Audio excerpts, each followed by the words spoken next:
hope that it works for the whole time. Hello, everyone. What's up?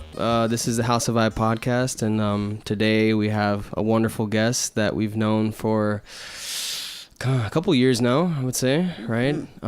It is alstr. What's up, alstr? Hello. How do you do? Good, man. And yourself? I'm okay. I am okay. Right. It's Sunday, and we're here in your lovely home. Thank you for having us. Absolutely. Thank you. This coffee is fantastic. Yeah, actually. Thank you. Some of that too. Tell everyone what a good host I am. I offered Rolos to everybody. Yep. My lovely partner, Mandy, sliced apples. Mm-hmm. There was popcorn and kitties. And soft kitty. You didn't have stevia, though, which I was kind of upset about. Found some brown sugar.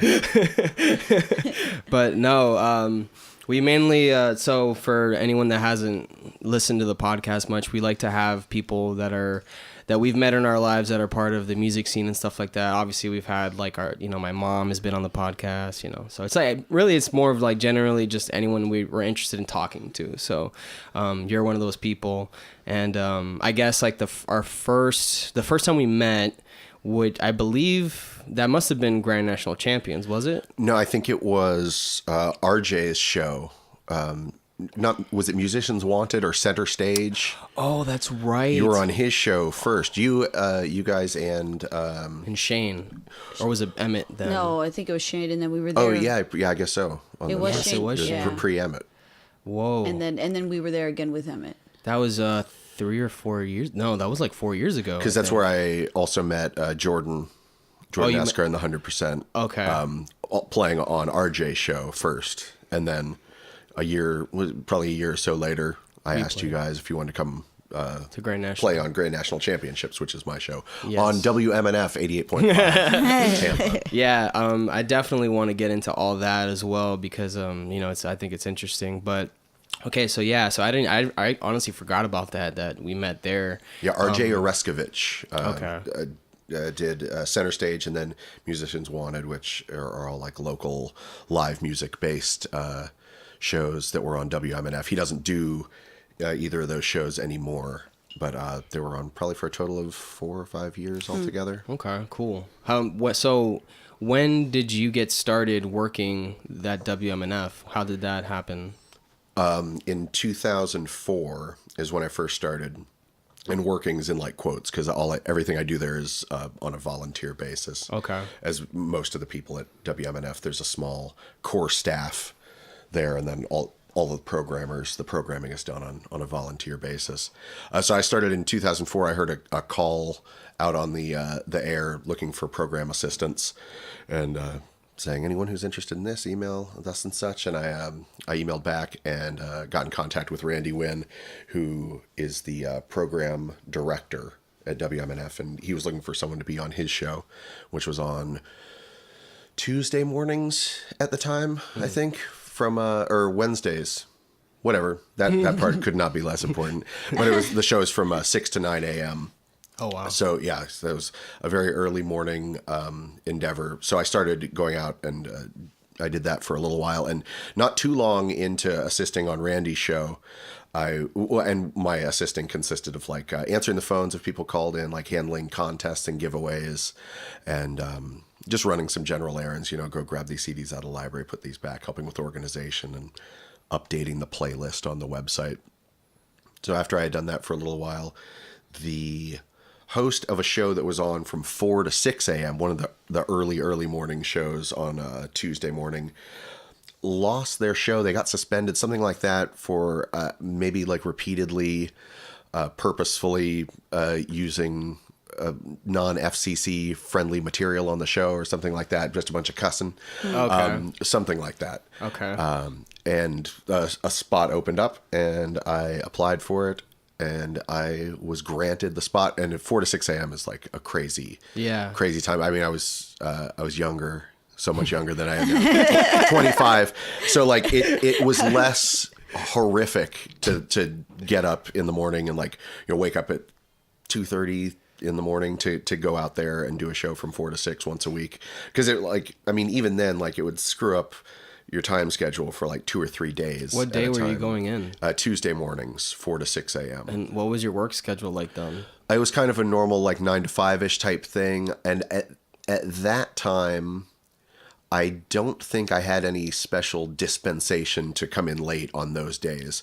At other times, throughout the course of the show, sometimes I have been able to do that, like the day after the show, go in a couple hours late or something. But yeah, at that time I just had to go straight from coming back from doing the show to get ready to work. Yeah. Jesus. Yeah, it was really awful. I couldn't do that nowadays. I don't have the constitution left in me. But fortunately, that was a time when I was a much more vibrant and youthful person. That'd be difficult, man. Yeah, I know I couldn't do that now. And I work at 6:30 in the morning, and I hate it, dude. It's the worst. Yeah, it's really rough. The mornings were rough. And yeah, I would come home on Monday and like take like a Unisom, like sleeping pill, sleeping aid thing, and like go to sleep at like 7:00 at night and then wake up at 1 or 2. That's smart though, yeah.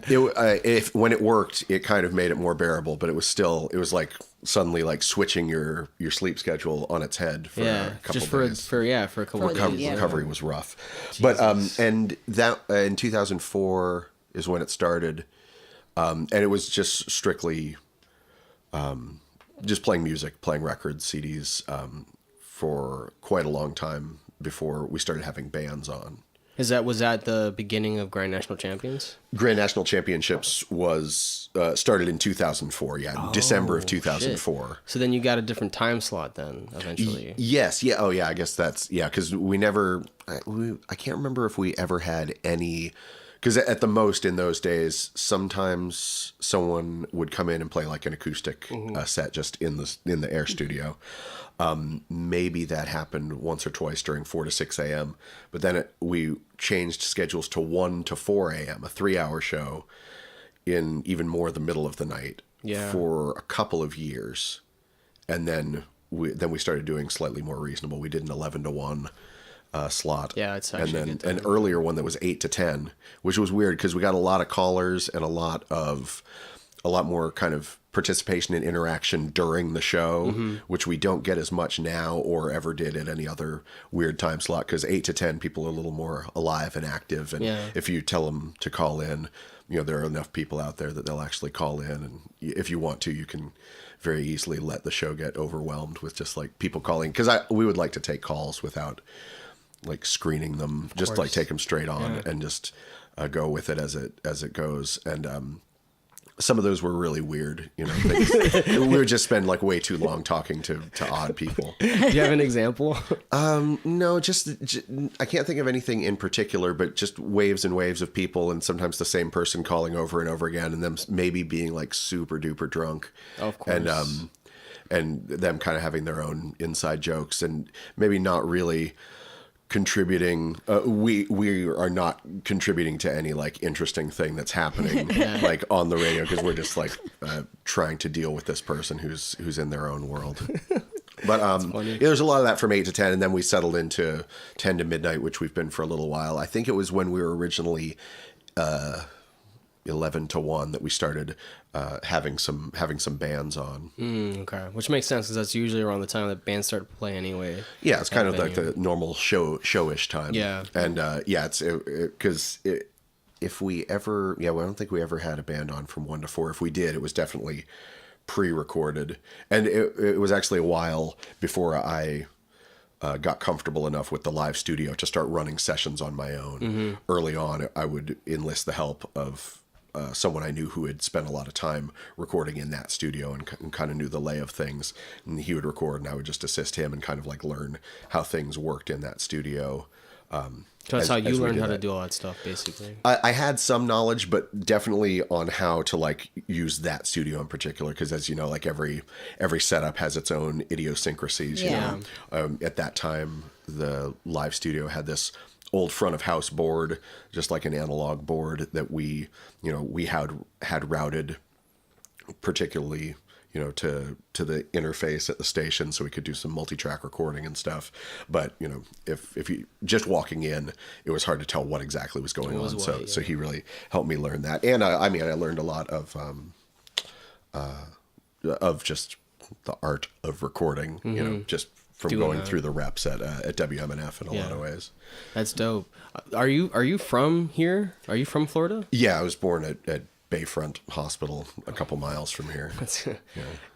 I find it so like the majority of people that I've met here, surprisingly enough, they're from here, and I always find that interesting because we're not from here. You know, we're still Floridians, but you know, Miami's a completely different place. Yeah, no one's really from Miami in Miami. Yeah. Like they're like, you know, I mean, now you're starting to find the people that, I was born here, but you know, their immediate parents, for example, weren't, and, you know, things like that, or they moved when they were really young from Cuba or whatever to Miami. So no one's really from Miami. So it's weird. Yeah. Born and raised. I'm like, that's interesting. And I think that it is something that's changing because there was very much like an idea, or the stereotype of St. Pete, or you know, Florida in general, just having a lot of transplants, people who came from the north, or you know, children or grandchildren of snowbirds, and but like now, I think there are a lot of people who kind of have their roots here.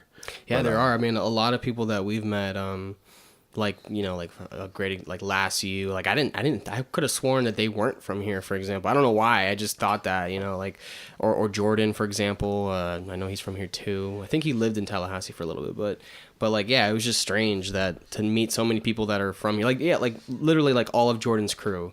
Yeah. Like they've known each other since they're little kids, and I'm like, damn, like that's just weird to me because we came into this just not knowing anyone really. And how long have you been here? We've been here for 7 years now, right? That sounds about right. Since I started college, which was in 2011. So no, 8 years, I think. Yeah. Yeah, gonna be. 8 yeah. years. Mm-hmm. Yeah. So I like even now, which this is so weird, but it's just the honest truth. Like regardless of how much we've played in the area, like I still don't feel like we've really like inserted ourselves into like the St. Pete scene, for example. Like Tampa scene, I guess, but like with the St. Pete stuff, there's so many bands that I still haven't even heard. I just saw Sonic Graffiti for the first time and Pleasures for the first time at the Hub the other night. Nice. That was the first time. Like that's amazing. Yeah, those bands are awesome. Yeah, so it's like it's weird, you know. It's like we're trying to you know go see more shows and insert ourselves more and just try to be more involved because I guess when we first got here, I guess with school and all that, we were probably kind of busy with that, not really like going and supporting other bands and whatnot. So getting that opportunity now. I'm the exact opposite. I used to be like, you know, able to go out all the time, see a whole lot of shows, and now it's so rare that I actually get to go out and see live shows. Like I have to find some way to like, you know, I work sound at Green Bench a lot. So if I can like figure out a way to make it like work, like if I'm working, that's a good way to see a show. If I invite a band to the radio show, that's a good way to see a show. It has to be like very controlled circumstances. I mean, that's if I could do it that way, I would do it that way. Yeah. And and like even things like I can't remember a particular event, but I feel like I even bought tickets or bought a ticket to something in the last year, and then the day I was like, there's way too much trouble to go to this thing that I'm going to enjoy. And just not go. So I can't even trick myself by like making a plan in the future and spending money on it. I will still ignore that advice from my I really past don't self. care. I'm still not going.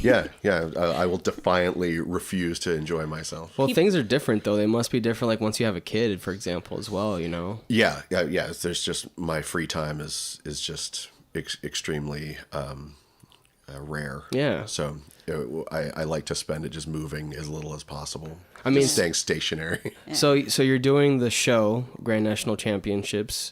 You're doing Green Bench, and then your other job as well, are you just doing those two? No, I have two day jobs. Okay. I work at a photography studio as like the studio manager, sometimes shooting photos and processing images and stuff, and then I work at Mojo Books and Records at the record store. I didn't know that. Yeah, out in awesome. Tampa, just a couple days a week. Nice. So between those two things, cool. yeah, I've worked there for just a couple of years now. Okay, cool. Yeah, so yeah, you have a lot going on. Then it's like kind of understandable. You know? Yeah, I only have one day off of my my working, my day jobs during the week, and that's today. Sundays. Yeah, typically. And now nowadays. you're doing this. That makes me feel terrible. No, it's wonderful. It's a nasty, cold, rainy day out. Yeah. We've got our hot cocoa. I'm pretending this is hot cocoa. That's actually what I've been doing the whole time. I'm like, this is hot cocoa. Yeah, just warming my hands with it like I'm at a bus stop. It is. It's funny because like, but right before we left, she's like, I hate this raining, cold thing happening. I'm like, isn't that what Seattle is all the time? Yeah, I think this is like, this is our Seattle simulation. It's not quite right, but it's the closest we can approximate. Yeah, we're trying. So a question that I always find interesting to ask people that have lived here for a long time or that have been or that are from here is what have you noticed? Have you noticed any changes in like the scene and maybe some bands? Like, have you noticed anything about like, I guess, any difference from when you first got into it? It's hard to say if I've noticed any differences because over the years, the only way that I'm seeing things changes is just changing is the shutting down of venues, what new places come up. Mm-hmm. And it's weird because as time goes by, venues will close and new ones will open, and I'll never go to the new ones that have opened. Like there are places that I've never even been inside. I've never been inside Paper Crane. Okay, that place is cool, man. Yeah, I've heard and seen, but I've never gone to a show there. And like Foo Bar has closed down. I'm sure there'll be kind of something with that kind of vibe that becomes the new Foo Bar-ish type place. I don't know what it'll be. And places that have been. Oh, well, I have seen also like I've seen him in my days. I think it's a reflective tone I'm putting on. But the wave a few years ago of all these cool like warehouse/house, like people would move into warehouses and kind of like maybe live in there and turn them into show venues. There were a handful of them that were around in St. Pete just in the last 5 to 10 years. I would say Paper Crane is kind of like that. It seems similar. like it. I guess yeah. It's big. It's bigger, so I doubt it. But it's just like one of those like warehouse things. And someone just like, I can make a venue out of this. Yeah. That place is really cool. It's got like, it's very artistic in there. Yeah. It's and I think the stage is the largest thing about that. It's, like really? Usually like a place will have like a larger bar or something like that. No, this place is, you can tell like it's made for like the musicians. Yeah, which is really cool, and I want to play there one of these days. But yeah, I just wondered that, like, what about music? Have you noticed anything with music? Like, have you? Because I feel like, for example, I'll just give you an example of what in Miami when we left. It was mainly like metal bands and punk bands, but like emo punk bands, not necessarily, not my type of music, more like the popular stuff that was on the radio, kind of like Taking Back Sunday type stuff. And, to each their own, it's just not my style, but there was a lot of that happening. And then we left because we just, with school, but also we just didn't see anything popping up there. And now there's like this resurgence, or I don't know about resurgence, but now there's just like this explosion of irregular surgeons. Yeah. Standard surgeons. Yeah. It's super weird now. It's like we're playing there in February, and just like all the bands that we're playing with, I'm like, this is actually really tight. Yeah. It's crazy. Like, I don't know where it's coming from. It must be a resurgence of what? Well, it's like like these like rock the kind bands. of like psych beach garage type. Mm-hmm. There's a lot of amazing bands coming out of Miami. Yeah, there were weird. a couple bands that played at Green Bench a couple weeks ago. Oh, yeah. Highlight. Yeah, that's Highlight. a good example Yeah. of one of those Tension. bands. Yeah. Tension. Yeah, I didn't hear them. They're good, man. They're good? Yeah, trio, hectic, psyche garage, Yeah. loud. Yeah. That's the kind of stuff that I like a lot. So, like, the fact that I need to have one of them on just to ask them, like, where did you even come from? Like, where did this Yeah, happen? because we talked to Moongazer. They're all from Miami, right? Yeah, like yeah, they're all from yeah. Miami. So, like, it's just weird because it's like, where the heck were you guys When you were when we trying were to organize doing shows there? Yeah, like we could have played so many shows together, and I don't know. It was just really random the way that it happened. Yeah, that whole time maybe it was just percolating under the surface. That's probably exactly what was it there. Was or is there a house show community in Miami? Well, when we were there, not really, but we were also 15, 16 years old, so I don't know. It could have been, but I don't think so. Like, the thing that they had, Tobacco Road was like one of the oldest venues there, and I would compare that to like a Crowbar maybe. They had a couple like warehouse places in downtown, but it was like really sketchy and scary. Yeah. Churchill's, which is like, I would compare that to, I would say that's like the hub, I would say. And that one's still there, and like a lot of bands are still going through there. So like now I think it's like more happening. It's been there for a very long time though, and we used to play there all the time. I love that place. We definitely should not have been in there. No, When not we as were 15-year-olds. At your age. Yeah, dude. Crackheads outside. Yeah, it was sweet. pretty bad. I was offered coke for the first time in my life. Not there, but in downtown Miami, like after a show. Yeah. Well, you went in 15, but you came out full grown. He walked out with a full beard. What'd you say? He walked out with a full exactly. beard. Yeah. All of a sudden, I've seen some stuff. I'm dressed like a lumberjack. I've seen some things. No, but yeah, That's why that I was, grew up so quick. Did you bring up that place that we played at that one time in the warehouse? Eve? No, at the. Oh my God! You don't... Stage 84 in Fort Lauderdale? No. That was literally a warehouse. It was literally where it wasn't the annex. Oh, the annex. Was Well, it the that annex? that was in Hialeah. Yeah, that was weird. That Yeah. was a warehouse, and then I had a friend who, did a mechanic shop setup thing, but like at night he would like move things and then set up a stage, and then he would have people play there. He wasn't supposed to, but there was a similar situation at some venue that I went to once in Athens, Georgia, where there was a mechanic's garage that at night was a venue, or like had some weird basement area that was a venue. And I'm not sure if the owner operator of the garage was aware that was how it was being used, or if it was completely above board. But it was good. It was a good spot. That's cool. Yeah, I love. Yeah, it makes you feel very cool being at like, I think we're in like an illegal restaurant. I should be wearing a leather jacket. Yeah. Isn't that funny though? Like that's honestly like that's true though. Like you go into a place and you're like, this is a cool. Like it doesn't even look like it should have music playing there, but you're like, there should be music playing here, and it's like, why? Why does that always happen? Yeah, this place speaks to me. Let's organize 60 or 70 drunk people with no oversight whatsoever. Yeah, exactly. Let's make this happen. It's weird, but that's a thing. Like we there's art galleries in Miami. At least that was a thing back then. I'm sure they have some here.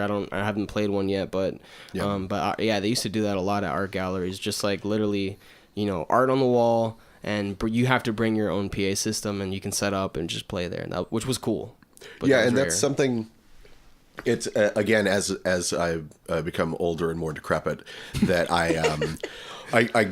I go to less like the house shows and places that are kind of at unofficial type venues, because just going out to a show on my own, like if it's at a house show, like the last thing I want is to just show up looking like someone's creepy uncle, like that nobody knows, though. Just like some like who's the old man like out at this punk show, and you just get out of the loop. You don't know where these houses, like these punk houses that are like regular venues are.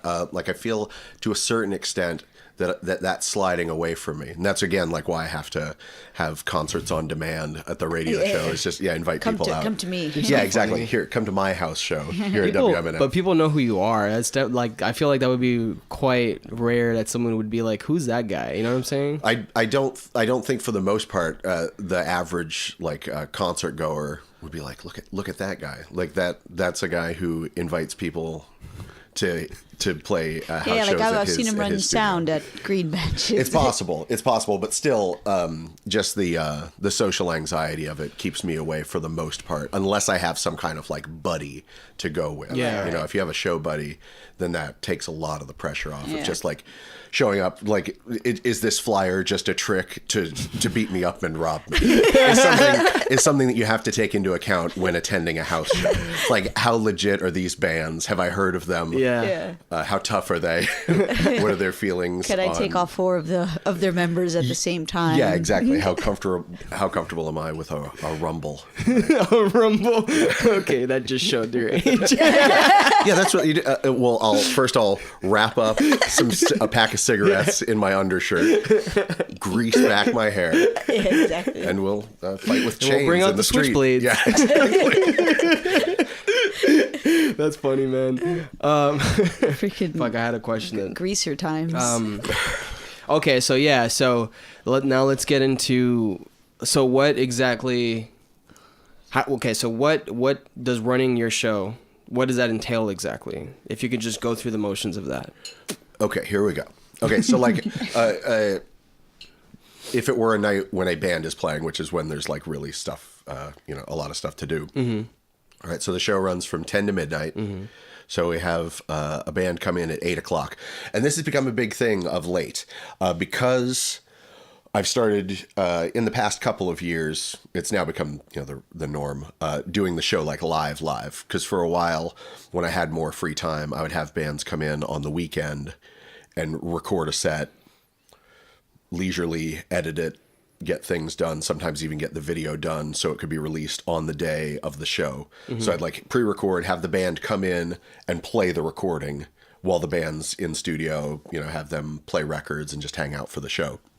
So now it's in a much more streamlined format, and we'll have bands come in and actually play live, which is definitely a different vibe. When a band comes in, knows that they are going out streaming, right then. Yeah. Because no matter what, when we would pre-record, it would always come up that a band would start. I would say, okay, now this is like your live. We're going to go straight to tape, going straight through it. Inevitably, like at some point, usually 30 seconds into the first song, they would stop and say, hold on, we got to start over. Like, I fucked that up so bad. Like, let's do it again. And the recording would end up being 2.5 hours of retakes and retakes and retakes.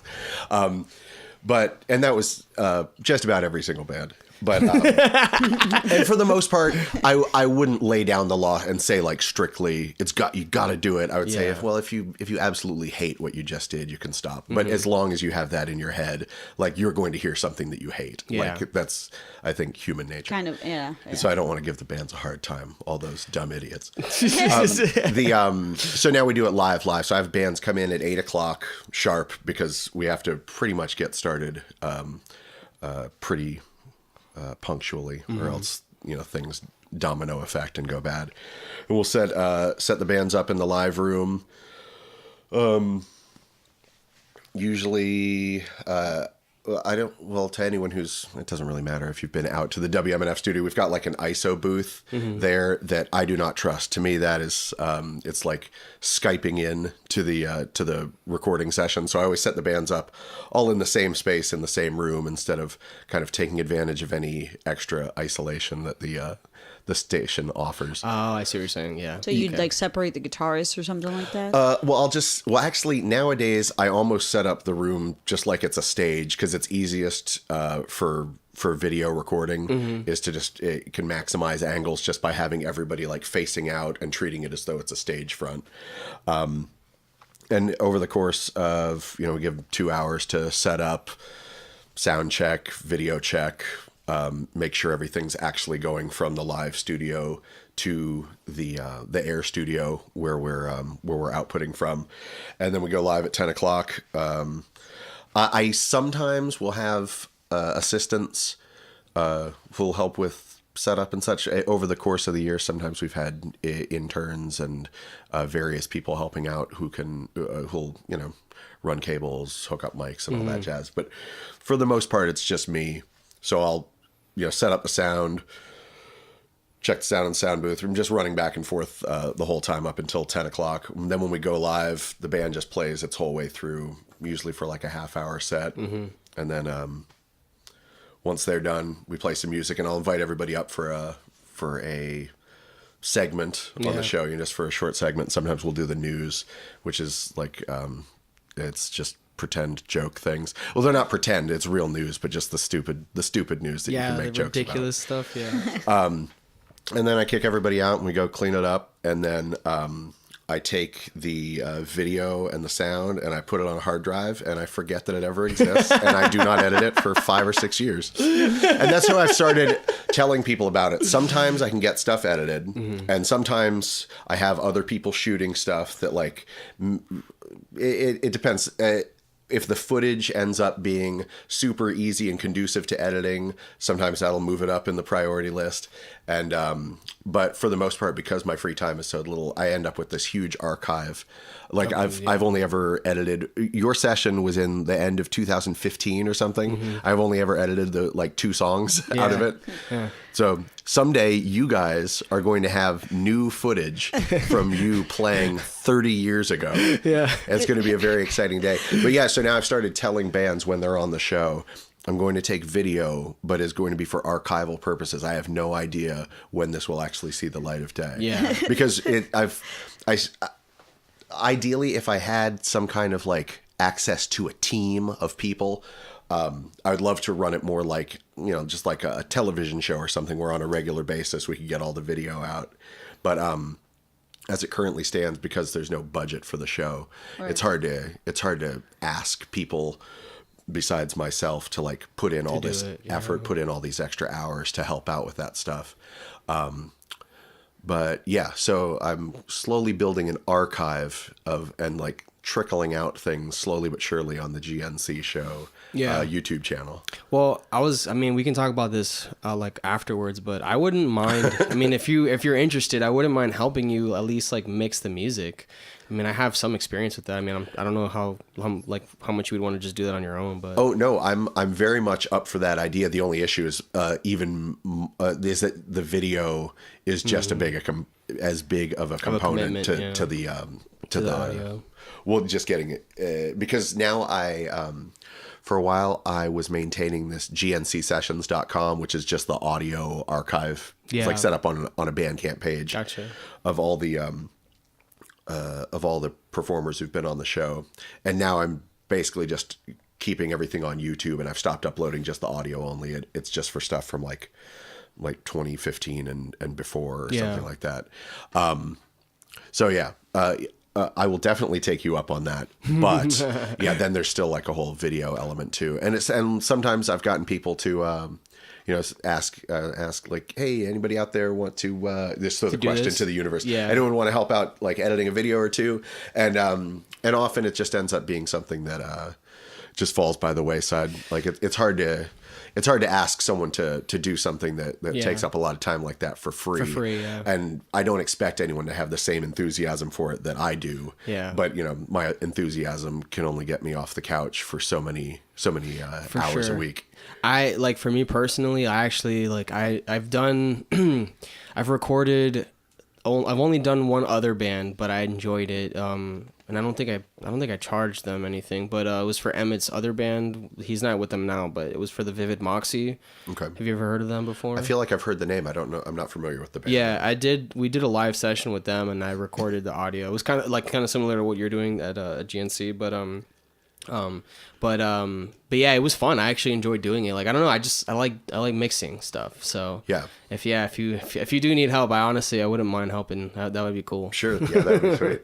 I love being in the studio. That room at WMNF, the Mike Eisenstadt live music studio, is like my favorite place in the world. It's this cool. Big, huge, super well treated studio at WMNF, and yeah, it's so great. I just really enjoy putting music down, and it's putting music down, by which I mean insulting it. And, it's you guys suck. It's amazing that anything that I've usually stuck with for this long, the sense of obligation to it slowly eats away any type of enjoyment that I get out of it. But I still manage to really love going in there and seeing what kind of recording you can get out of a band. That's interesting. So I get that too, because with your workload, you're just like, God damn it, like what did I get myself into? You know what I'm saying?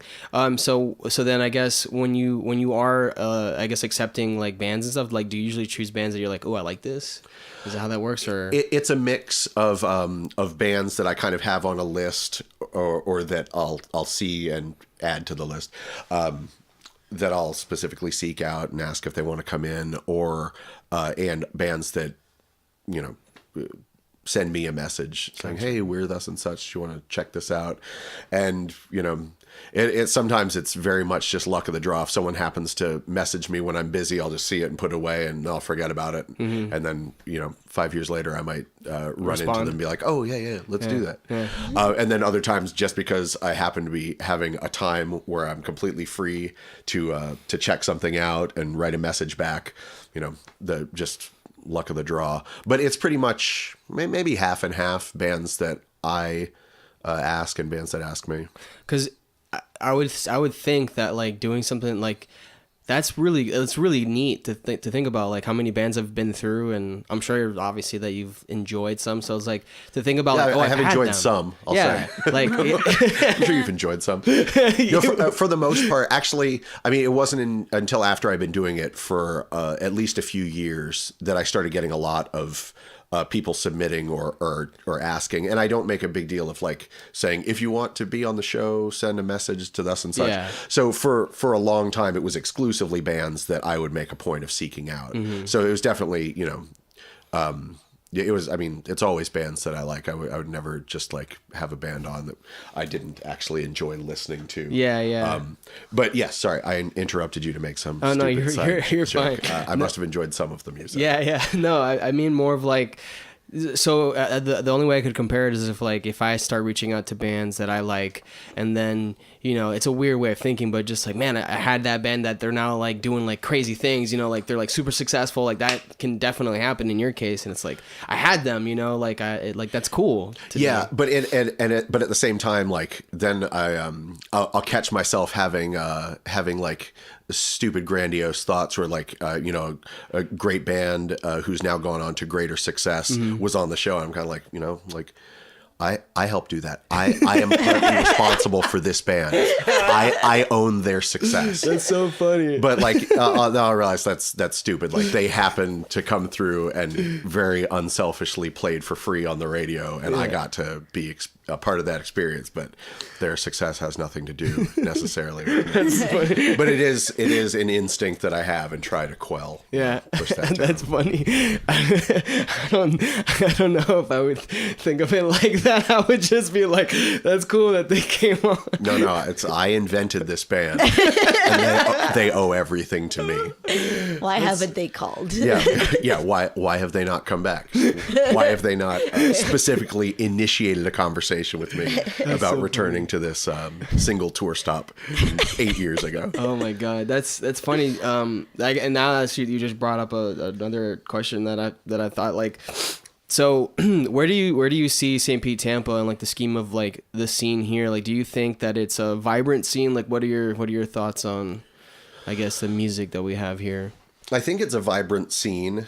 Again, as I'm kind of more and more withdrawn from, like, actively going out to venues, it definitely, it feels like more remote to me. Mm-hmm. But I mean, I see everything that's going on, and it definitely feels like there's a lot of healthy community involvement. Yeah.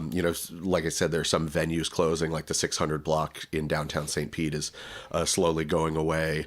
But I mean, I feel like that's unfortunately just the natural progression of things. The venues will just kind of be more far flung from the areas that are getting increasingly gentrified.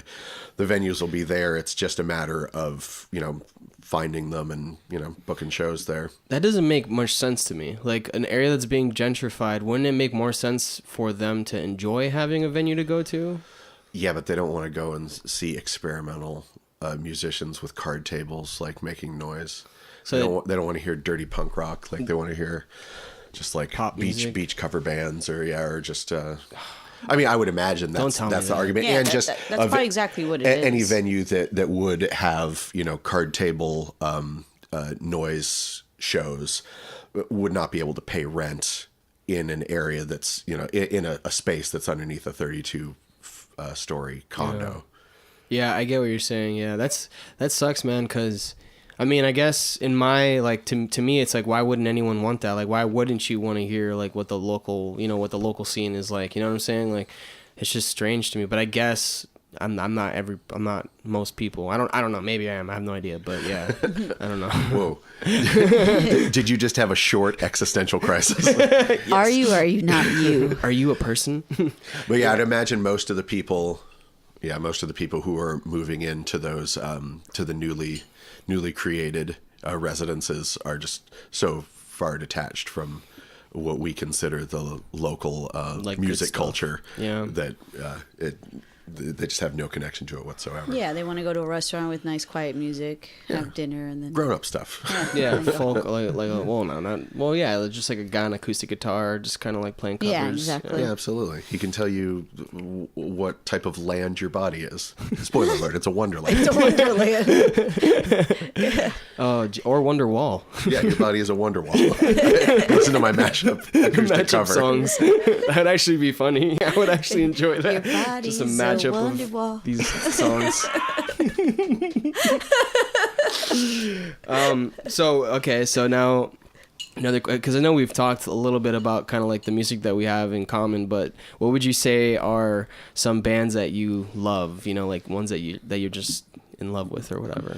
That I totally love. Yeah. I love Radiohead. Mm-hmm. You know I love Radiohead, Yes, I although do. we've had our disagreements about a moon-shaped pool. Yes. We can go into that more later if you want. I totally love this band called Farracat.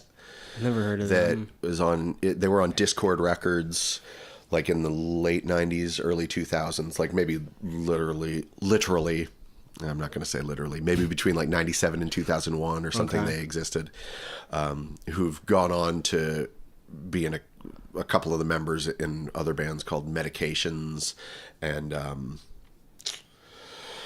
can't even remember. The Effects is another band. But anyway, I was a big fan of kind of mathy type of, you know, odd time signatured angular guitar rock, like a lot of Discord record stuff. But yeah, Farracat's one I super love. What's another band I really love? Oh, Battles is a great band, which is again kind of gets put in the math rock camp. Okay. They are descendants sort of this band, Don Caballero. That's my last name. Yes, I forgot. Which is like this crazy, like odd time signature, tappy guitared type of instrumental. Do you like band. Rush? I'm not a big Rush fan. See, there's Interesting. I mean, I'm aware of Rush. Mm-hmm. You know, I could sing along with plenty of Rush tunes, but I would not say I'm a Rush fan because I feel like there's this continuum of these odd time signatured type genres, and like from the progressive side to like the mathy side, it's kind of like stuff on the prog side has this kind of weird, like fantastical emotive element, and then which kind of morphed throughout the 90s into this kind of more detached clinical precision type thing, which I feel resonates a little more with me, more so than the proggy stuff. epic grand stuff. So, like, I guess then would the Mars Volta fall into like the more progressive kind of sound? Kind of, yeah. They're, I mean, to me, they're a little bit more of like what you could call like a proper like prog rock band. Yeah, for sure. Yeah, because they're pretty epic. So Yeah, it's pretty epic. Okay. some epic stuff is happening on those songs. No doubt. Yeah, and Mars Volta, I really enjoyed their first couple albums, and then they started doing a lot of stuff. And do you listen much to Mars Volta? Yeah. Like, I'm not it? like a huge fan of them, but I do, like, I've listened to their albums, and there's definitely songs that I'm just like blown away by. And like, is the guitarist Omar Rodriguez Lopez? He put out like so many like solo things. It was just hard. There wasn't enough time between each release to absorb it because there's so Gotcha. much going on. Yeah. So I just fell off of kind of listening to them. I also wonder with that too, where an artist does that, where because I find it strange when an artist can just release so much music in such a short time span. Like, I feel like the only band that I've heard of that did that really well was like the Beatles in that 9-year span. Yeah. But like anyone else, like Radiohead, for example, like they take a long time to come out with stuff, you know. So it's like, I just wonder. Yeah, it's almost like Suspect. Like, how much did you think about this music you were making? Exactly. Omar? Yeah, it's like, is this just like a jam or? Yeah, I want you to be like slightly tortured over putting this stuff out. Like, make it take a little while, not too long. I have very, very specific demands for my artist. That'll be annoying if you take too long. Yeah, exactly. We'll forget about you. Yeah, that's funny. Like, I don't know. Do you like the Pixies at all? I love the Pixies. Yeah. Yeah. What'd you think about their last album? Oh, Yeah. no. Yeah. I mean, I heard a couple singles and like I kind of like flipped through the album and it's not for me. It's not for me either. Yeah, I feel they made their statement. It was cool when they did a reunion, but once they started doing new stuff and Kim Deal's not part of it, and I have no need for that. Oh, I'm going to cut you off because I thought of two other great bands that I really love. Y Oak, you know Y Oak. No. They're from Baltimore. Can you send me this list, please? Yeah, I'll send you a playlist. We can play it lightly in the background. Y Oak's amazing. Like their past couple albums to me have been like albums of the year that they came out. Just this past year, they put out one called "The Louder I Call, the Faster It Runs." Just really amazing. Grass Widow is a band that's not around anymore. They're out of. They were out of San Francisco. They did a few albums. It's a trio. It's all like super, like it's like surfy kind of sounding like tones and these crazy, intricate, like knotted harmonies, weird interweaving parts. Cool. Really amazing band. Grass Widow might be my favorite band of all time. Oh, wow. That's so awesome. Great. Yeah. So I've got a couple for you. Maybe you've heard. Well, I've definitely know that you've heard of Deerhoof before, right? Yes, Deerhoof is fantastic. They're like one of my more recent like new bands that I discovered that I'm just like in love with, like on that like same pedestal as like a Radiohead or like the Beatles for me. And then one that I just started listening to recently that Jordan actually got me into was Wand. Have you ever heard of Wand? Yes. Yeah. Didn't Jordan just like record at the same studio or have a mastering done by someone who had worked with Wand? I don't know. I feel like that'd be a conversation cool, I had with him. I'm not sure. Deerhoof is amazing, and they have like such a range of sounds. Like they as a live band, like when stuff is really just like straightforward rock, and that's a lot of fun. And they also do like these crazy sequenced and synth explorations. Their drummer is so nasty, Greg Sarnier. Probably my favorite drummer. It's like he's got these crazy long limbs, and he sits so low, and he only has a snare and a kick and one cymbal, and they're Danny Pacheco reminds me a lot of his playing. Oh yeah, for sure. I actually asked him after one of his shows where I was like, "Hey man, have you heard of Greg Sonner?" And he's like, "Oh yeah, he's a drummer from that band." I'm like, "Yeah man, you play a lot like him, and he's my favorite drummer." So that says a lot. yeah. Danny's amazing. He's a force of nature. Yeah, no, for sure. Do you know that Deerhoof album, The Runners 4? Mm-hmm. Yeah, I think that might be my favorite Deerhoof, where they almost have like a Rolling Stones sound, like as far as like their guitars and their riffs, but like kind of like that slightly off kilter. Isn't that the one that they switched instruments? I believe that this is the one that they did that on. It might be. Yeah, like where... That was when they were a 4-piece, for sure. Yeah, they had the Chris something or other. I think Satomi played the guitar, like the lead guitar, not the lead, I'm sorry, the melodic guitar parts. Yeah. So like if you notice, like there's a lot of the leads are just like basically the same melody as their vocals. Oh really? Yeah. Nice. And I'm pretty sure I'm right. It could be a different album, but I'm pretty sure it's the Runners 4. And I think what's his name? The guy who plays not the John. Yeah, John, exactly. He played bass. Yeah, that guy. He played bass. She played guitar, and I think they had a different guitar player at that time because they had another. Ed came in, I think for Fed Maggie.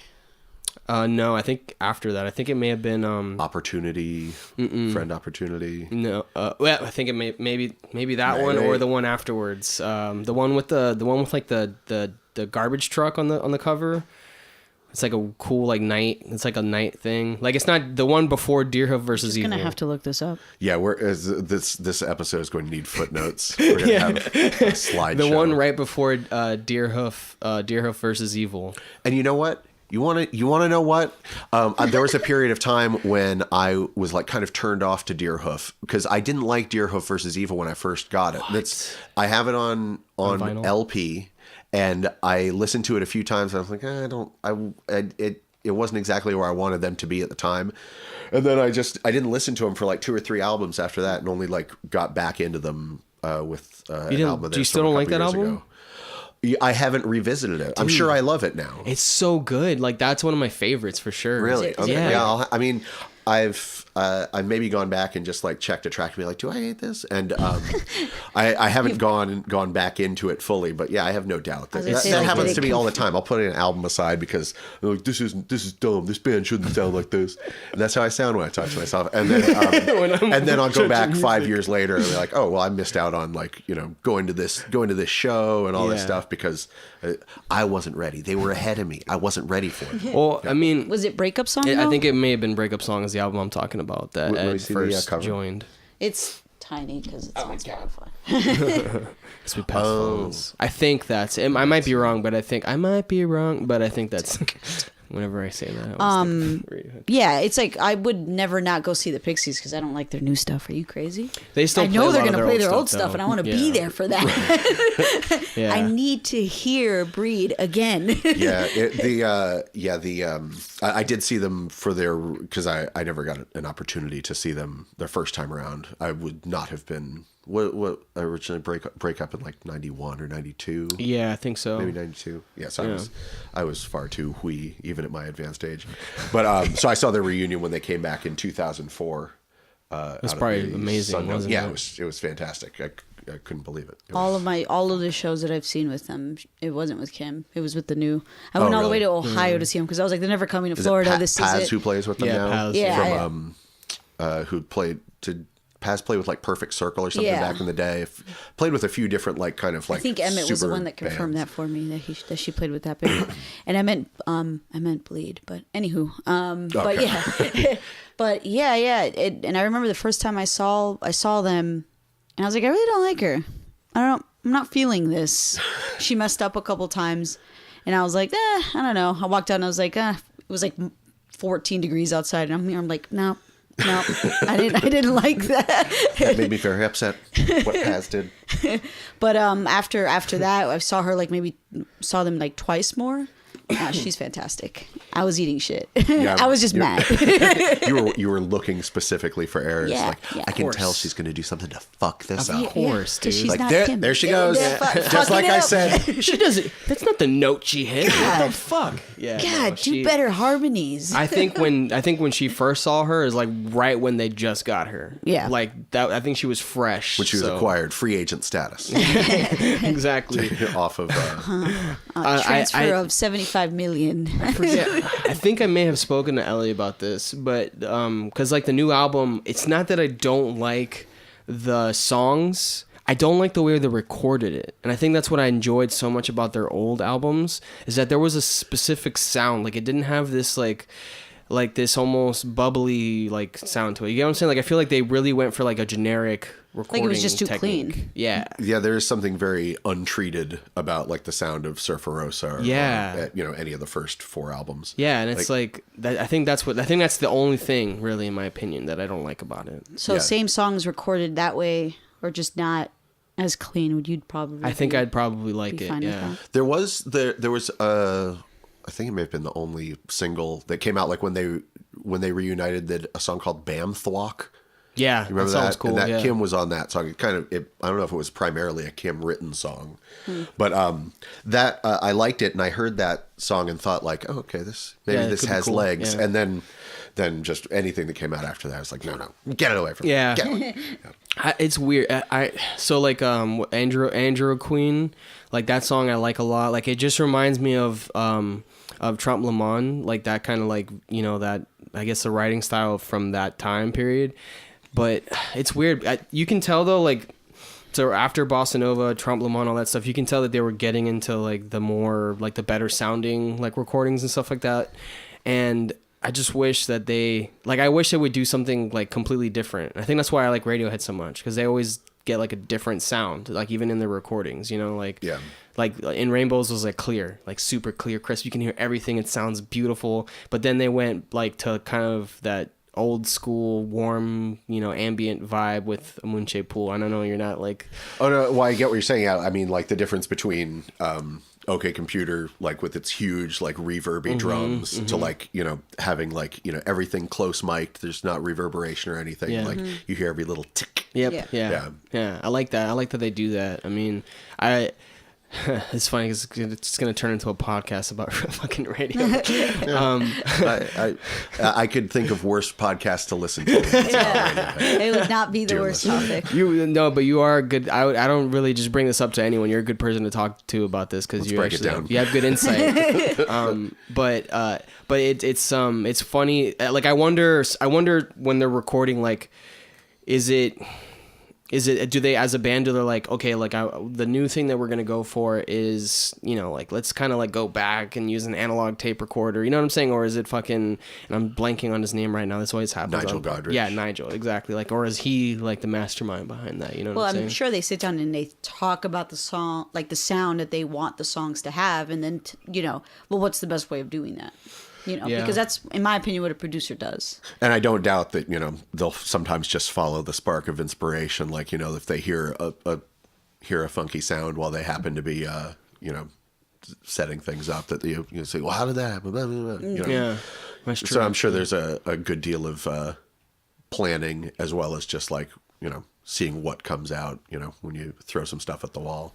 Yeah. I wonder. But it is an immense thing to try and think about, like, if you're a band that, has millions and millions of people expecting something from you, or just eager to hear something from you, like how that doesn't weigh on your mind to be like, well, let's think about like what kind of tones these are going to be. Like, it's probably more than you could really, bear. I can't even fathom that, like, because the way that we think about music is just the, like the songs, and then like in terms of recording, although we only have one album, it's just like we're not at that point yet where we can even think of like, okay, how do we want the album to sound? You know what I'm saying? Yeah, it's something that I feel like you step into like over time as you really are able to marinate in your own juices. Yeah, just like go from just thinking like, what chords will these be, to like, what frequencies will these be? It's like, then like, well, how will this whole album, like, what is the cohesion between all these songs? How do we make the rocking songs sound Similar, normal next to these other, like sequenced things? Yeah, that's interesting. Yeah, that's actually a really like that's an art form in its own, and that's why I like mixing so much, because of that kind of concept of like trying to make something. Like, although the songs are different, in my opinion, like Radiohead is like that, where their songs are different, right? Maybe not for the last album. Maybe you could argue that they're more similar in styles, but generally speaking, like we can even give the example of A Hail to the Thief, where like I feel like I was going to say like The Gloaming and There. If you compare those are extraordinarily different recordings. Yeah, and it's like to give it the same kind of like feeling throughout the album. I mean, I don't know how they did it. No. They claim that that's their least favorite recorded album. Oh, that has some of their best songs. Like 2 + 2 = 5 is one of my all-time favorite rock songs. That was Kenny and I's fucking, like, before a show, like driving to the show. That was our fucking pump up song. That's a good one. Yeah, when it gets to that part where it's like, super loud, clean guitar, ding, ding, ding, ding, like that. I love that kind of metronomic element of Radiohead. That's almost like that reminds me, and I haven't really listened to them much, but I think they may I could understand like where the influence from that would be like a Sonic Youth. You know what I'm saying? Like that kind of like ding ding ding ding, that kind of thing. Yeah. That's funny though. That's cool. Okay, well, shit, we are wrapping up here. We're at almost an hour. That went by pretty. So I had one more question for you. And if you don't, I just don't know like the status of it. But are you doing any music yourself right now that you're planning on like playing or? Kind of. Yeah. Like the last collection of music that I like made and released. You can find it on all of your standard platforms. It's under the name ALSTR. Okay. And it's more kind of like sequenced programmed stuff, just like instrumental. Yeah, the stuff I've heard, it's fucking cool, man. Oh, thanks a lot. Yeah, it's almost kind of in the vein of someone like Tobacco. Tobacco, Black Moss Super Rainbow. Black Moss Super Rainbow is a band. Tobacco is the front person of that band. I really love kind of electro-y kind of beats, like super sequenced, squelchy little songs. So there's a lot of that. And I might be doing some of that stuff in a more live context coming up. I've got some people who might be interested in making that. And the aforementioned Danny Paichaki, I've been playing music with him on and off for like 5 years or more, and we keep talking about like having a proper like band that, or proper thing that we could play out, and we always just get together and noodle around with stuff and send stuff back and forth, but never actually played out or anything. And we're now again playing or planning to do some practicing, myself, Danny, and Laith, who Laith is the singer of this band Nude Tane. Oh, I think I've heard of them, yeah. And the problem is that he and I had like free times at diametrically opposed points on our schedule. So like I could be free on Sundays, he couldn't be. I couldn't do Tuesdays, he could. So I think we're reaching a point where we can all get together and jam. And we've been calling that Throat Puncher. And that's something that we're really trying to make a pledge to ourselves and each other to actually like, at the very least, put together an album this year. But if not as well, or going out and playing some shows and stuff. And that's like very just kind of aggressive synthy.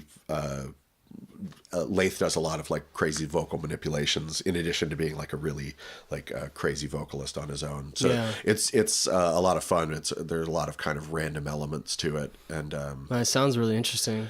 I'm having a lot of fun whenever we haven't actually met up yet to get back together.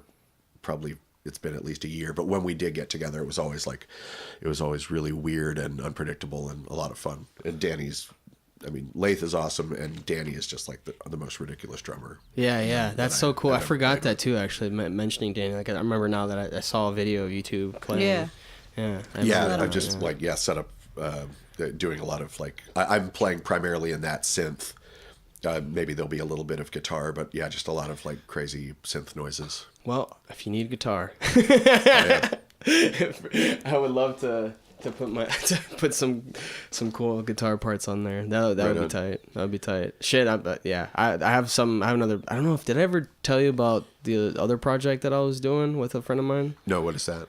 It's called Blonde Gentleman, which is our last names in English. Blonde Gentleman. Yeah, because this is Rubio, and that's blonde, and mine is Caballero, which is gentleman. Nice. But yeah, it's more synthy, like more kind of like I would say like a mixture of like Radiohead, Tame Impala, and Strokes. The Strokes. Yeah, I would say Strokes. Right on. Yeah. Wait, so it's a two piece? I want to make it a full band, like. This is the weird thing, and we literally just spoke about this the last time I saw him, because he lives in Miami. He doesn't live here. He still lives down there. But I was telling him, I was like, man, it's gonna be hard to find people that just wanna, like learn the parts and not necessarily contribute to the music. You know what I'm saying? Like I might be wrong, but I feel like it's gonna be difficult to find someone that's just like, oh yeah, I'll just. I'm not going to get necessarily paid for it or whatever. Yeah, it's almost like the same thing that I was talking about with like having someone help out with the show. It's like it's a free thing, and it's not, I know you're not going to be as excited as I am about it, but I want you to do this very precise, difficult thing for me for free. Exactly. Shut your mouth about it. Yeah, exactly. Yeah. That's the feeling that I get inside when I think about situations like that. That's literally how I feel about this too, and it's going to be, I don't know, man, it's going to be difficult because like the other thing too is that kind of like that kind of puts us in a place where we have to almost only play here, for example, because like in Miami, I mean, he's not gonna. I don't know. It's just difficult. But yeah, it's like it would require probably 2 guitar players, one of those guys playing synth as well, maybe 2. I don't even know. I don't know. Just drums, bass, and yeah. Like as time goes on, like I think any musician starts to kind of realize that the toughest part about any band is like coordinating schedules and just getting people in the same place at the same time. Yep. Because you get to where tons of amazing talented people, even people who are willing and excited to help out, but then it's just like, all right, now we have to set up a spreadsheet and a chore wheel to figure out like who's going to be where on what days. It's in like that's something that like I guess us playing down in Miami for the first 3 years where we were all together, at the same time. No one really had like outside shit to do, so we were all just like, I think we used to practice like 3 times a week, and it was just like, this is all we do, so it's like easy. And then we moved up here, you got school schedules, work schedules, and now it's like more of like, I guess, an adult band where we have to coordinate around everyone's schedule. And Kenny still lives in Miami now, and it's like, oh really? Yeah. He's been going to school down there. Oh, I didn't know that. Yeah, okay. Yeah. So we'd if it wasn't for that, we'd probably be playing a little bit more. But now it's like, okay, so now I have to schedule things out like months in advance. Yeah. And now it's like, like a practice. It would be like a major Yes. coordination. It has to be planned out. He has to come the week before we play the show because it's ridiculous. Yeah. And then with Emmek's work schedule, and being in like 2 other bands, it's difficult. I mean, it's doable. That's the thing. It is doable, but it like makes it really fucking hard. Yeah. And it's all the things about a creative endeavor that are uncreative. And it's what takes all your energy. They're the worst. Yeah. Dude, the worst. I like, I'm getting to the point now where I'm like getting so close to just hiring like a fucking person to book and like do all that stuff, because it's so time consuming. And just like, I do enjoy listening to the bands, like trying to find bands that I enjoy to like get on a bill, but like in terms of hitting up a venue and just like organizing all that together, it's been so fucking hard, man. Yeah, it's exhausting. Yeah, it really is, man. And then people don't answer. Just answer. Just answer. Yes, no. You don't even type YES. Just Y. I get it. I'll get it. I'm fine with that. Like, it's ridiculous. But yeah, whatever. I mean, if this is what you want to do, you gotta go through. Unfortunately, you gotta go through that type of shit. Do me a favor, mark down there so I'll remember. I want to make Chore Wheel a name for a band. Chore Wheel. Actually, I could probably do that on this. Thank you. We're Chore Wheel. Wait, why Chore Wheel? Oh, I just remember saying it a minute ago. It's like Chore Wheel. That sounds good. I got you. Hold on. You don't really have to do that. No, I'm gonna do it. We're doing a bit now. here. Come on. But yeah, I guess I just wanted to kind of talk about like any solo stuff that you're doing. And honestly, if you don't mind, I would love to grab some of that audio and use it as the music in the podcast, if you don't mind. Oh, sweet. Yeah, that'd be awesome. That'd be great. Yeah, keep an eye out. I think that there's a Facebook page that may be under, it's either ALSTR or ALSTRS, either alstr or alsters. I'm sure. If I haven't liked it, I'll obviously like it, but I don't, have I liked it? Maybe. I think I have. I don't know. There are 2 different types of likes nowadays. Like, did I like it, like with a capital L? Like, I may have liked it, but I didn't like it. Sometimes someone will ask you to like something. You like it, but you don't like it. You know what, though? I'm really good at not liking a band that I don't actually like. Oh, yeah? You don't tell lies with your likes. I don't know, because I don't know, man. It's like I don't want to get into that weirdness where it's like I don't want to see shit that I'm not interested in. You know what I'm saying? It's like, yeah. Then you end up with just a feed full of unsatisfactory musical moments. Yeah, exactly. Or like political bullshit that I'm not. That I'm just not. I don't want to hear stuff of like people that fucking are crazy on the right or whatever. I'm just like, I have so little self-control when it comes to like cussing people out on like, Facebook. Yeah, just like friends, family members and stuff. Just like, go fuck yourself, you piece of shit. That I now have just like just kind of constructed a bubble for myself. I will leave the ambassadors, the more even-tempered people, to reach out to those on the other side. I cannot be trusted with that responsibility, so I've sequestered myself as much as possible from those types of things. So I can just. I find that if you were to, this is the issue. I feel like people should never have those kind of conversations online, because people always tend to talk to one another like if they're not people. It's like almost like.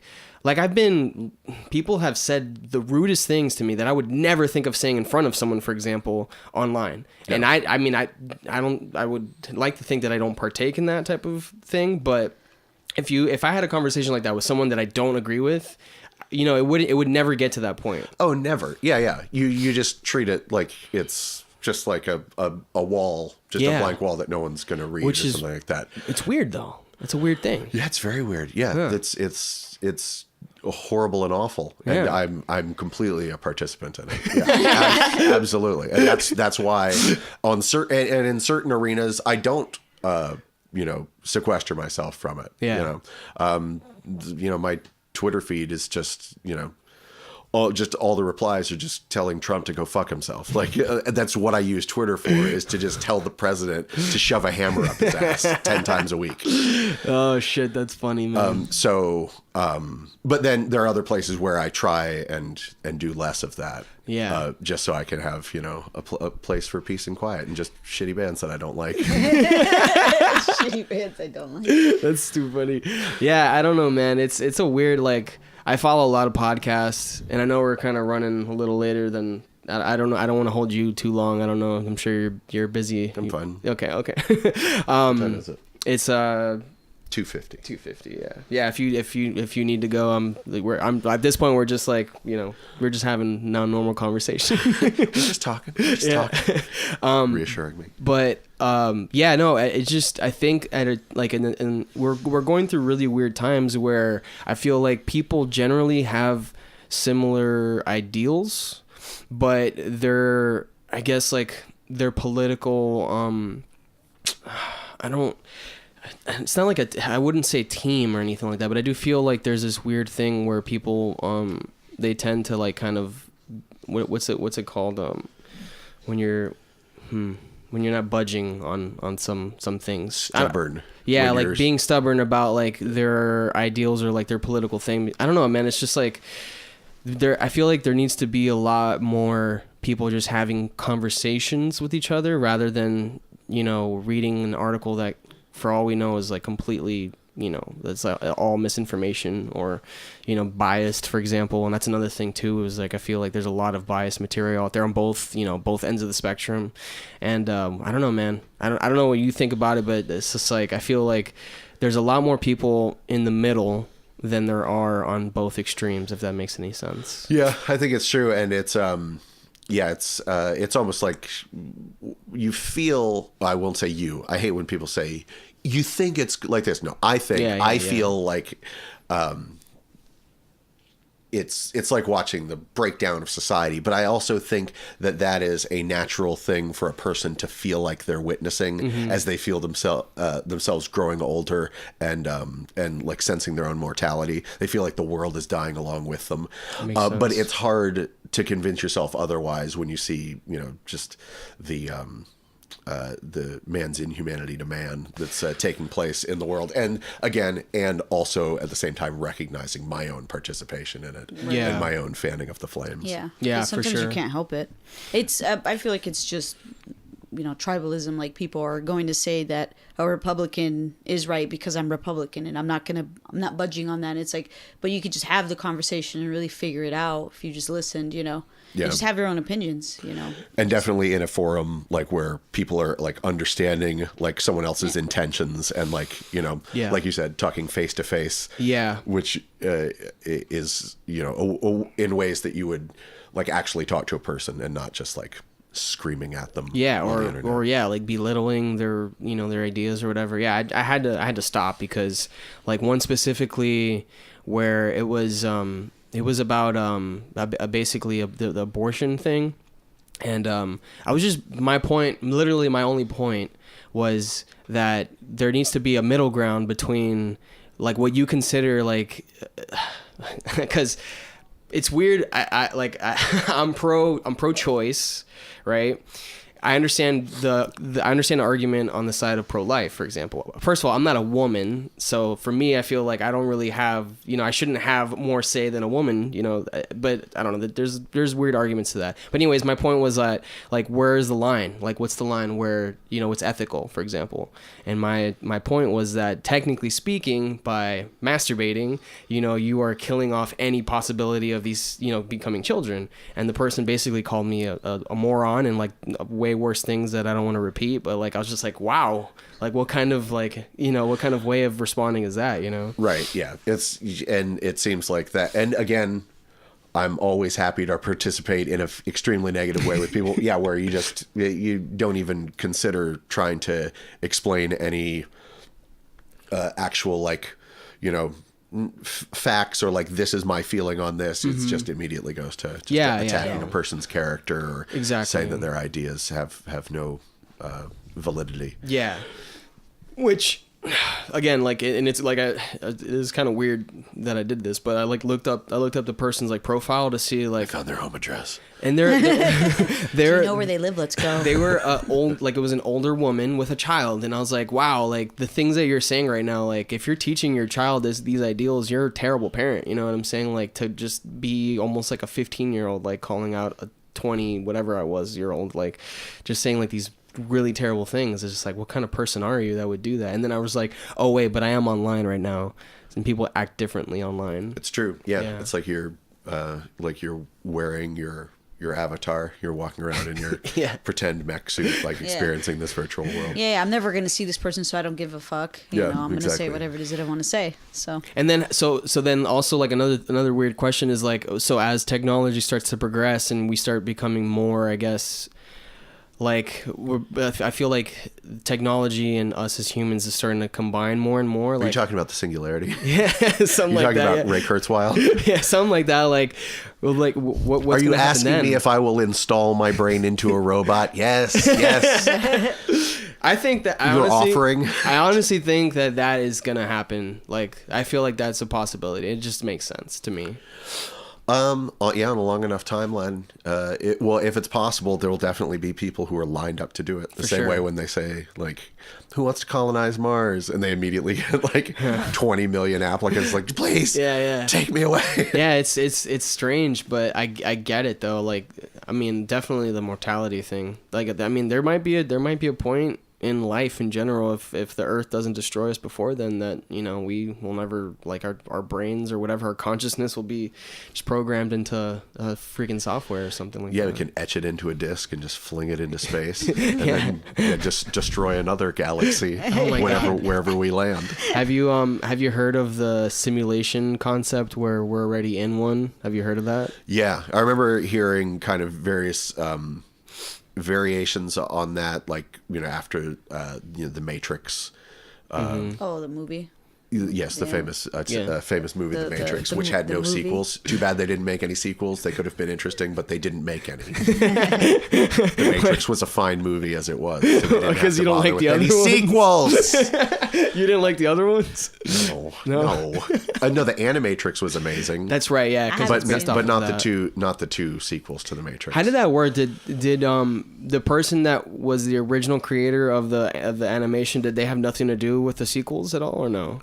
Oh, the animated one, I can't remember where in the chronology it was made, if it was made before the two sequels came out or if it was after both of the sequels. I feel like maybe it was after the sequels. Oh, I didn't know that. The Animatrix was just like a bunch of short film things that tied in with the universe and showed, like, you know, it was all different, like, aspects. Like, it showed a history and it showed, like, little vignette stories all by different directors and animators. I didn't mean to talk about The Matrix this long. No. No, this is cool. No, I didn't mean to reveal my secret passion for and against The Matrix simultaneously. But yeah, so simulation, that we're already inside some type of simulation. Yeah. It's the I guess, like, from what I understand in terms of, like, physicists that have kind of presented this idea is that what they say is that it's more possible that we are in one than we're not in one, which is kind of like a weird thing to think, you know what I'm saying? Like, yeah, that just brings up more questions. Yeah. It does. And it would seem impossible to prove to any particular person whether or not we are existing in a simulation. I don't know if that's any more provable than whether there is some kind of supreme being in the universe. That's funny. Yeah. I guess the only way of finding out would be, I think, a good way. Wait, you're gonna crack it today? Yeah. Well, this is what there we go. This is what I think. I think that if we were able to create a simulation that is so realistic to this one, and then in that simulation, that one creates another one, and it just keeps going on and on and on. I think that would kind of prove, maybe not that we are in one, but for me, that would kind of show me, like, okay, then we're probably in one, if that's the case. If it like, Oh, if you like mean- in the timeline of Oh, like, you're saying if during our human existence we witness the creation of a simulation in which people can be, then that means this one already is. that would, I think that would, Simulations all the way down. yes, exactly. Like it's Yeah. almost like an infinite, just like keep going. You know what I'm saying? Like simulation, then another, then they make one, then they make one, then they So make the one. best proof that we are in a simulation is if we are able to produce within this Another reality another one, reality. yeah. That because that would Okay. make sense to me. Like That would make sense. That think about it this way, where, and remember, because time is relative to us, right? So it's like, for all we know, for like, let's say if there is someone that created this program that we're living in right now, like for them, like a lifespan for us is only like a second, right? Like Yes. assuming that let's say that those are the parameters that we're talking about. I'll here. take that as the relative scale. So Are we all in agreement? This is getting very, very formal. Are we writing a contract for the simulation today? Lifetime equals 1 second. Got Okay, it. yeah. Sorry, just scratching this down on the chore wheel. Again, mark that, please. But okay, so if that's the case, then, and we do the same thing, right, where the parameters are similar or whatever, the same. Another Let's just say that lifetime they are. equals another Oh, second. so I get you here. So now only 5 minutes have passed in some kind of, if we go up a few levels on the simulation, it's only been 5 minutes, but it's been 20 million years. Exactly. Or more than that. Yeah, More than that. exactly. But for them, obviously, like from their perspective, it's only whatever 5 minutes for them. You get what I'm saying? Oh, yeah, yeah. So in that sense, then, if we could create some, like literally where it's like the Big Bang would be like the starting of the program, and we see how life turns into life, where the molecules come down and like the soup and all that It's stuff. like the first 30 seconds of that movie Adaptation.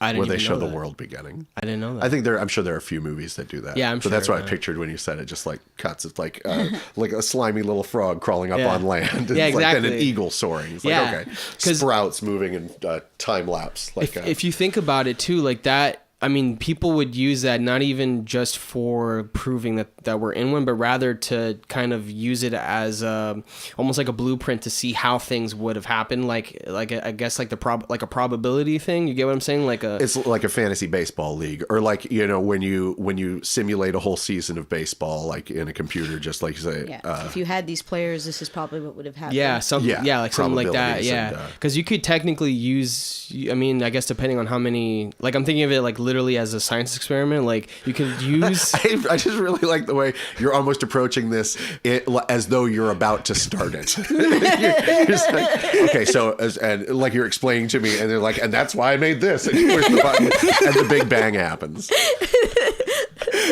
You see, like, through your window very far away. Oh wow, just- So this whole time, actually, I've been doing that on this laptop. that's what's been happening. Yeah, I was wondering why we're all kind of floating in primordial ooze. No, but like I'm just trying to think of it like practically where it would be actually like funded by the government or something like that for like an experiment where it'd be like, oh, we're using these we're using the simulation to kind of try to figure out like how like it's like the probability of how this may have been how things like came into existence, for example. Right. Yeah. You Just coming up with enough variables and or what's the opposite of a variable? Damn it, constants. I guess constants. yeah, constants. To simulate the potential outcomes of the beginning of the universe. Yeah. There are a lot of moving parts there, but yeah, I Yeah. guess that's ultimately the goal of anyone in the business of computation is to be able to like take that much information and see like what happens, different ways that it could permutate. And I think another, like I literally just thought of this, like I think that could also, if we're saying that everything is based off of a simulation that is computerized or whatever, is that would be the explanation for different dimensions. So the different simulations are actually the different dimensions. Like what we consider like in an alternate universe, like we're not having this, or like our conversation is in Spanish or something weird like that. Like, yeah, or like that would be, or we're wearing the same shirts but just slightly different colors. Exactly. And all those variations exist infinitely. Yeah, so that could be like the explanation for that would just be like they're literally just like created simulations. You know what I'm saying? Yeah, other paths on the choose your own adventure. Yeah. That yeah, has exactly. infinite pages. Yeah. I don't know. I just find that like that's such a weird concept to me. You know? Yeah, infinity is a crazy topic to try and like even envision. Literally impossible. Yeah, I guess you could say literally impossible. Yes. Yeah, like the idea that space is just growing, that there's no end to it. It's like we can't even like. There's no way of really like. Yeah, understanding there are that. places where the expansion of space, the speed of the expansion outpaces the distance, or that even the speed of light cannot reach past the rate of expansion. That's weird. That's a weird. Yeah, that light will never be able to reach somewhere where that gap is expanded. Yeah, so like what, like, I mean, I don't, like Kenny is actually, he's like literally going to school for physics, so he's like super into all that stuff. So he would be like the perfect person to be like, so what do you think is like what do you think that even means? I only know the off-brand version of that where you're just all like, oh, far out, man. Can you imagine? Yeah. Same here. Like I don't know like the technicalities. Like he would be going into like, oh yeah, well if you put this equation in here and the Planck constant. yeah. Bring up the Planck constant. I dark usually matter. shut up a physicist. It's like, oh, this guy knows what he's talking about. Then he got smoke bomb. And then where'd Alistair go? He said something vaguely relevant and then just disappeared. Yeah, don't want to get caught actually in a conversation. But cool. That was fun. That was fun. Just went off a complete tangent there. Yeah, talking about the simulation, capital T, capital S, as we refer to it. I think I'm gonna have to write that in the description, like the simulation podcast. But thanks for having us, man. I would love to do this. Thank you with for you having again. me. Yeah. I mean, we're here in your home, so thank you. We are having each other. Exactly. Yeah, man. Thank you. And I guess I'm assuming you don't have any dates booked or anything that you might want to plug or anything like that. No, only to check out the radio show, WMNF Tampa, 88.5 FM, every Wednesday from 10 p.m. to midnight. That's when the show's on most of the time. No, most of the time we have bands. Maybe half the time we have live music on. Otherwise, just a lot of records, a lot of stupidness. Good times. A lot of fun is what you mean. Thanks a lot. Yeah. It's a lot of fun. But yeah, I'll make sure to put all that stuff, like all the links and all that jazz in there for you. But yeah, man, thank you again. And yeah, I guess we're outies. 5,000. Thank you.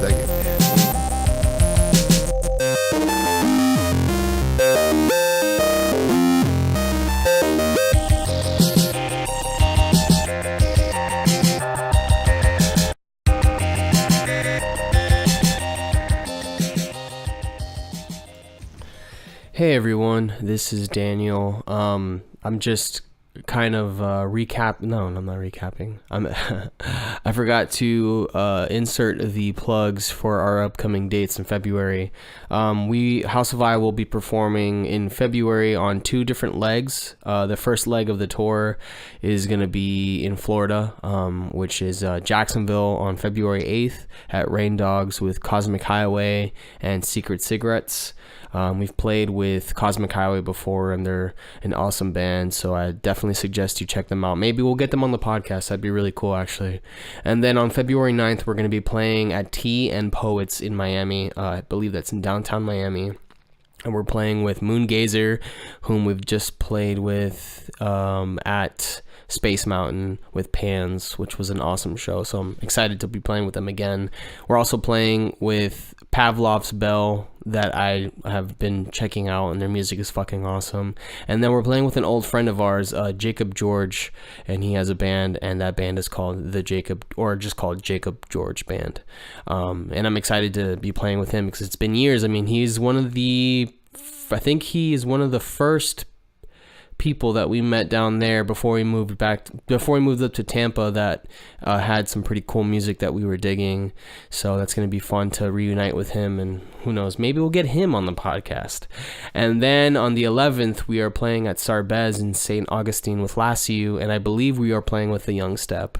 But yeah, so check out those dates if you're in the area.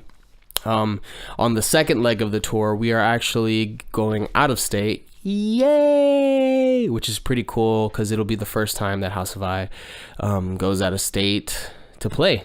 So I'm pretty excited about that. We might have a van available as well, which would be pretty fucking cool. But anyway, the first show that we're performing is February 21st in South Carolina at Tin Roof in Charleston, and we'll be playing with Pierce Alexander and In Vinegar. Yes, both bands are cool. I've been listening to their music just at work and stuff like that, and I've dug it. It's Pierce Alexander is more of a psych pop, and In Vinegar is more of like a psychedelic prog band, and I like both those styles, so I'm excited for that. February 22nd, we are playing at Skylark Social Club in North Carolina, and we are playing again, or I am playing again, with Aha Coma, which is they are a duo that it's like folk electronic, I would say, and they're just great. I really enjoyed playing with them, and they'll be opening up the show. And then we're also playing with Nevernauts, which they're like a space rock band that I haven't heard them live yet, but I've heard some of their stuff, and they just remind me of 90s mixed in with a little space rock in there, which is pretty cool. And then we're also playing with Couch Surfer, which I'm excited to hear, and they're kind of like an indie punk band that I'm just excited for the whole show. And then on the 23rd of February, we're playing Punk Black festival in Atlanta, which we're super excited. Thank you again, Mateo, for having us come on to this beautiful lineup. We're actually playing with Samurai Shotgun for the first time, which I'm super duper excited for. So yeah, man, that's gonna be awesome. And then that'll basically cap off the tour for us in February. Trying to set something up for a benefit for Puerto Rico. I posted something about that on Facebook.